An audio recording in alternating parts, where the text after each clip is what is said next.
Painted painless learning. નમસ્કાર મિત્રો, સ્વાગત કરું છું તમારું પેઇન્ટેડ લર્નિંગમાં. આપણે હિન્દીના પ્રશ્નપત્ર જે પરિરૂપ સાથે આવ્યું છે, નમૂનાનું પ્રશ્નપત્ર, તેનું સોલ્यूशन કરી રહ્યા છીએ અને તેમાં આપણે विभाग बी સુધી पहुंचा था. तो आइए शुरू करते हैं विभाग बी, जो कि हमारा पद्य विभाग है और इसमें कविताओं के प्रश्न दिए गए होंगे और हमें परिरूप के अनुसार सर्वप्रथम कुछ विकल्प चुनकर उत्तर देने हैं. पहला विकल्प, 15वां प्रश्न, भगवद गीता का ग्रंथ की रचना किसने की थी? तो यहाँ पर जो उत्तर होगा वो श्री कृष्ण होंगे, सबको पता होगा. यमुना के किनारे कौन से वृक्ष हैं? कंदब वृक्ष जो है वो यमुना के किनारे मिलते हैं. और किसकी आवाज़ सुनकर खरहा नींद से जागता है? खरहे की वो कविता जहाँ पर वो कुत्ते से अपनी जान बचाता है, और उत्तर आएगा कुत्ता, बी. तो इसी प्रकार आप लिख सकते हैं. पेंटेड एप्लीकेशन कक्षा 6 से 10 तक सबके लिए अपडेट हो चुका है. यहाँ पर आपको मिलते हैं हर विषय के लाइव लेक्चर्स, जहाँ पर आप खुद को अनम्यूट करके सर को क्वेश्चन पूछ सकते हैं और आपको उत्तर मिलेगा. आपके डाउट का सोल्यूशन यहाँ पर है. यहाँ पर सारी एग्जाम की ब्लूप्रिंट मिल जाएगी और साथ में सप्ताह के अंत में आपको मिलेगा टेस्ट सीरीज. तो यहाँ पर आप देख सकते हैं ऐसा लेआउट है कि आप खुद के जो पॉइंट्स है वो गिनकर खुद में इम्प्रूवमेंट ला सकते हैं. तो आज ही डाउनलोड कीजिए प्ले स्टोर पर से पेंटेड एप्लीकेशन. और अगर आप समत्व एकेडमी ધોરણ 11-12 સાયન્સ અને તેમાં અભ્યાસ કરી અને નીટ અને જી મેન્સનું તમે સપનું જુઓ છો પાસ કરીને ડૉક્ટર અને એન્જિનિયર બનવાનું, તો આજે જ ડાઉનલોડ કરો. ડિસ્ક્રિપ્શનમાં એક લિંક આપેલી છે, જ્યાંથી તમને સંપૂર્ણ માહિતી મળશે અને પરિણામ સાથે તમે જોઈ શકો છો. જોરદાર રોડ મેપ સાથે તૈયારી કરાવતી સંસ્થા એટલે સમત્વ એકેડમી. તો ડિસ્ક્રિપ્શનમાં એક લિંક છે, ફોર્મ ભરો અને સંપૂર્ણ માહિતી મેળવો અને ધોરણ 10 પછી 11-12ની પણ સપનાની રાહ ઉપર તમે ચાલો. બરાબર. हम यहाँ पर शुरू करते हैं. सही विकल्प चुनकर रिक्त स्थानों की पूर्ति करना. 3 क्वेश्चन आएंगे और तीनों सवाल जो है वो इतने आसान है. देखिए, हम नवयुग के निर्माता हैं, तो यहाँ पर नवयुग के निर्माण करने वाले हैं हम. सास ने खाली जगह को कुल नासिनी कहा. कुल नासिनी, यहाँ पर नी रह गया है और मीरा के काव्य में से लिया गया यह प्रश्न. जननी जन्मभूमि स्वर्ग अपि गरीयसी. और यहाँ पर देखिए, जननी जन्मभूमि से महान होती है, स्वर्ग से भी महान होती है. तो ये हो गए रिक्त स्थान. अगला प्रश्न, जहाँ पर आपको कुछ रिक्त स्थानों को पूर्ण करना है, वाक्यों को पूर्ण करना है, और उसी में भी आपको विकल्प दिए जाएंगे. तो ये बहुत आसान कर दिया गया है बोर्ड के द्वारा.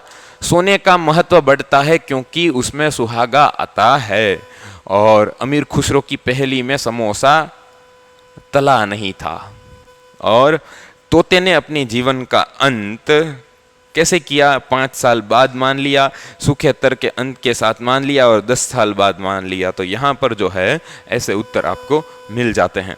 तो ये हो गए काव्य के कुछ विकल्प. फिर मैंने यहाँ पर वो एक वाक्य के प्रश्न है, कवि ने नावों की नगरी किसे कहा है?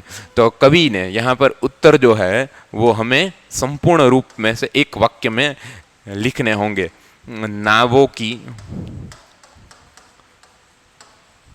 नगरी, कवि ने नावों की नगरी कश्मीर को कहा है.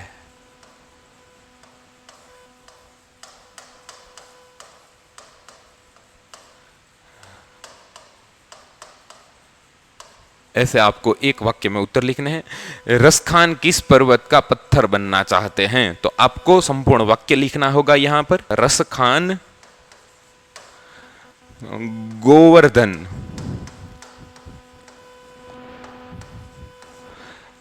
पर्वत का पत्थर बनना चाहते हैं.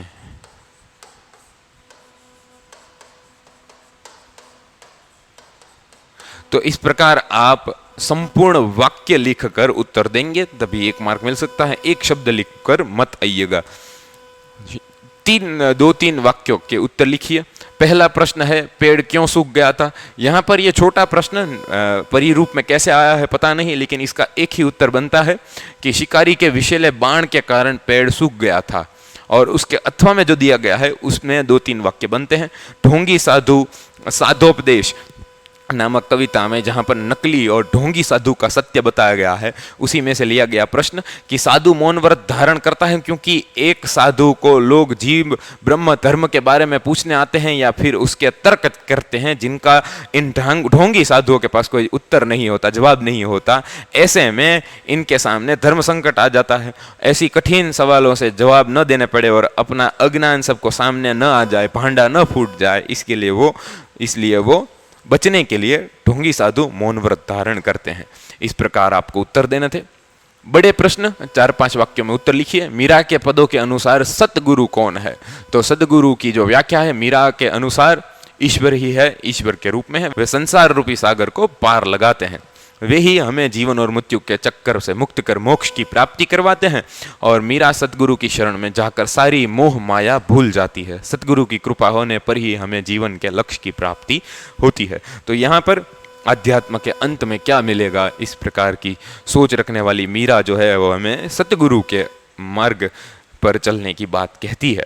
कृष्ण की मुरली का ब्रज की स्त्रियों पर क्या प्रभाव पड़ा है? तो ब्रजवासी जो गोपियां थी उन पर उनकी मुरली का क्या प्रभाव पड़ा, उनकी बांसुरी का क्या प्रभाव पड़ा? तो मनोहर तान ब्रज की कान, यहाँ पर तान नहीं कान होगा। कृष्ण ने अपनी मुरली की मनोहर तान, सुर, तान का अर्थ होगा सुर, सुर की सुर से सारी स्त्रियों का मन मोह लिया है। कृष्ण की मुरली से ब्रज की सारी स्त्रियां मंत्रमुग्ध है। वे अपने सारे कामकाज छोड़कर मुरली के मधुर स्वर में खो जाती हैं। ब्रज की स्त्रियां मुरली की तान सुनकर जैसे उन पर किसी ने जादू टोना किया हो ऐसा बर्ताव करने लगती हैं। कृष्ण उनके हृदय में इस तरह बस गए हैं कि उन्हें किसी और की कोई परवाह नहीं रही। इस तरह ब्रज की स्त्रियां मुरली की धुन पर मंत्र मुग्ध हो गई हैं, कहीं उन सुरों में खो गई हैं। तो यहाँ पर कृष्ण लला का जो बांसुरी बजाना था वो ब्रज की स्त्रियों पर कैसा असर, कैसा प्रभाव डालता था, इसके बारे में आपको ऐसी तरीके से 3, 4 और 5 वाक्यों में उत्तर देने थे। और यहाँ पर ये उत्तर जो है इसी प्रकार आप लिख सकते हैं। तो आगे बढ़ते हैं।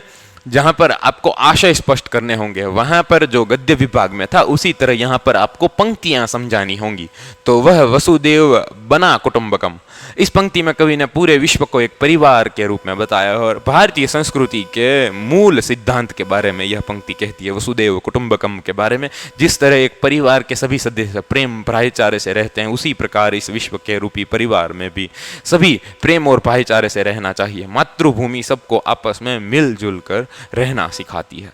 तो ये बात हो गई पहली पंक्ति के बारे में। दूसरी पंक्ति, जब भी भूख से लड़ने कोई खड़ा हो जाता है सुंदर दिखने लगता है। देखो, कवि ने के मतानुसार भूख से मुक्ति पाने के लिए एकमात्र मार्ग संघर्ष है। अगर कोई भूखा है तो वो या तो हार मानकर हाथ फैलाता है या फिर संघर्ष करता है। कवि कहते हैं कि जब कोई जीव भूख से मुक्ति पाने के लिए संघर्ष करता है वह सबसे ज्यादा सुंदर दिखता है अपनी भूख मिटाने के लिए। यहाँ पर भूख का संबंध उन सारी इच्छाओं से है जिनके लिए हम आजीवन भर संघर्ष करते हैं। यहाँ पर किसी अन्न की भूख के बारे में नहीं बताया गया है। वो भूख हो सकती है सफलता की, वो भूख हो सकती है संपत्ति की, सुख की, दूसरों के सुख की, सामाजिक सेवा की। अपनी भूख मिटाने के लिए प्राणी कुछ भी कर सकता है। तत्परता से उसे बहुत खूबसूरत बनाती और ऐसा संघर्ष में इंसान बहुत ही खूबसूरत दिखता है, क्योंकि तत्परता संघर्ष से परिवर्तित होकर संघर्ष में सौंदर्य का जन्म होता है। तो यहाँ पर सौंदर्य जो है वो संघर्ष से ही जन्म लेता है, यह कवि ने बताया। और यहाँ पर हमारा पद्य विभाग पूर्ण होता है। आशा है आपको ये सारे उत्तर मिल गए होंगे, मजा आया होगा। आप बताइए कैसा रहा ये वीडियो, कमेंट कीजिए। चैनल को सब्सक्राइब नहीं किया है तो सब्सक्राइब कीजिए। ये सारी पीडीएफ जो है आपको पेंटेड एप्लीकेशन पर मिल जाएंगी। Painted painless learning.